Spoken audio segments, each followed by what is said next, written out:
किसी ने बड़े कमाल की बात लिखी है कि ऊपर वाले के फैसले पर कभी नाराज मत होना, क्योंकि ऊपर वाला वो नहीं करता जो आपको अच्छा लगता है, बल्कि वो करता है जो आपके लिए अच्छा होता है।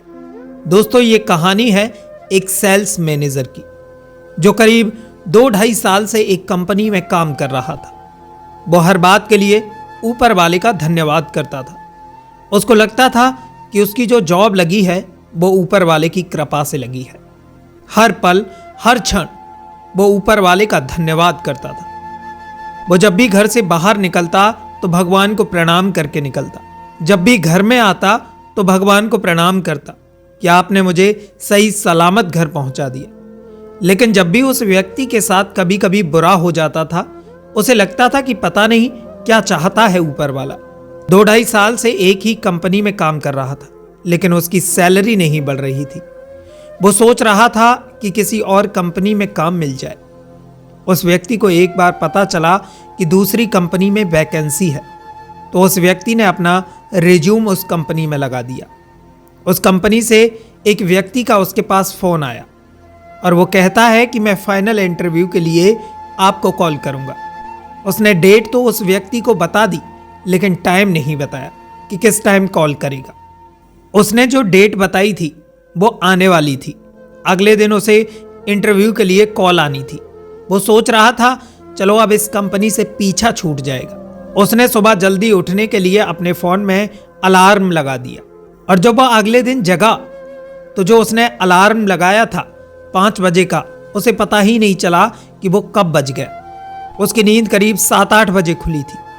जल्दी से रेडी होने लगा कि आज तो मेरा इंटरव्यू है। वो रेडी होकर फटाफट बिल्डिंग से नीचे गया। बाइक स्टार्ट की, लेकिन बाइक स्टार्ट नहीं हुई। उस व्यक्ति को गुस्सा आया।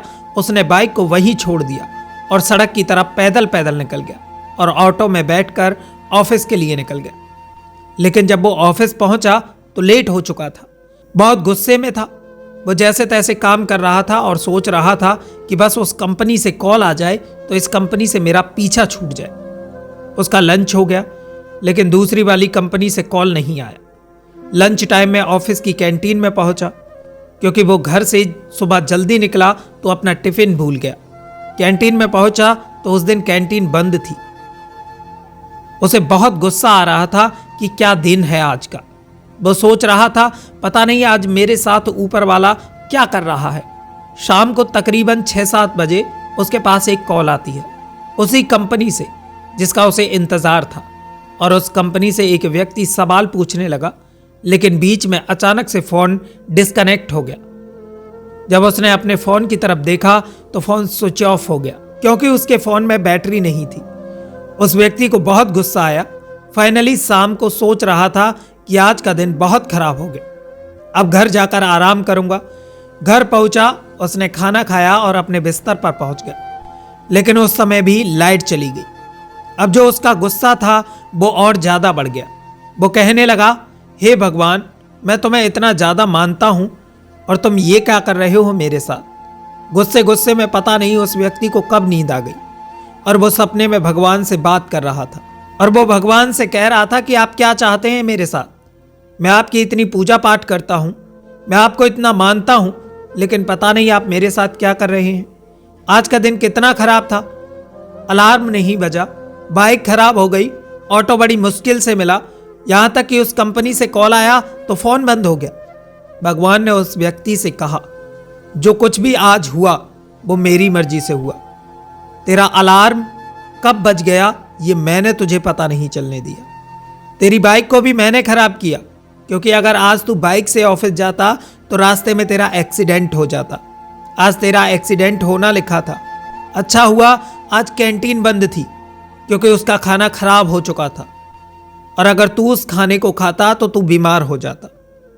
और जिस कंपनी से तेरे पास कॉल आई थी वो कंपनी फ्रॉड थी।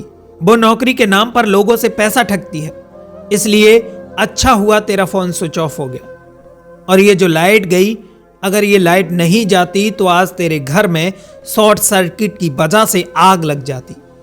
तू मेरा बहुत बड़ा भक्त है ना, इसलिए तुझे बता रहा हूं, सबको नहीं बताता। और हां, याद रखना, तू अगर मुझ पर भरोसा करता है तो भरोसा करता रहे। जिंदगी में कभी भी तेरा बुरा नहीं होने दूंगा। अचानक से उस व्यक्ति की नींद खुली और वो फिर से भगवान को धन्यवाद बोलने लगा। जिंदगी में कई बार हमें लगता है कि हमारे साथ में बुरा हो रहा है, ऐसा नहीं होना चाहिए था, लेकिन जब आप सोच कर देखेंगे तो आपको लगेगा कि जो कुछ हुआ वो सही हुआ। इसलिए आप हर पल भगवान का शुक्रिया अदा करते चलिए। जैसा कि हमने पहले भी कहा है कि ऊपर वाला वो नहीं करता जो हमें अच्छा लगता है, बल्कि वो करते हैं जो हमारे लिए अच्छा होता है। दोस्तों, अगर आपको ये स्टोरी पसंद आई हो तो लाइक, कमेंट और शेयर करें। साथ ही हमारे चैनल को सब्सक्राइब कर बेल आइकन दबाएं ताकि हमारी हर आने वाली स्टोरी का नोटिफिकेशन आप तक पहुंच सके।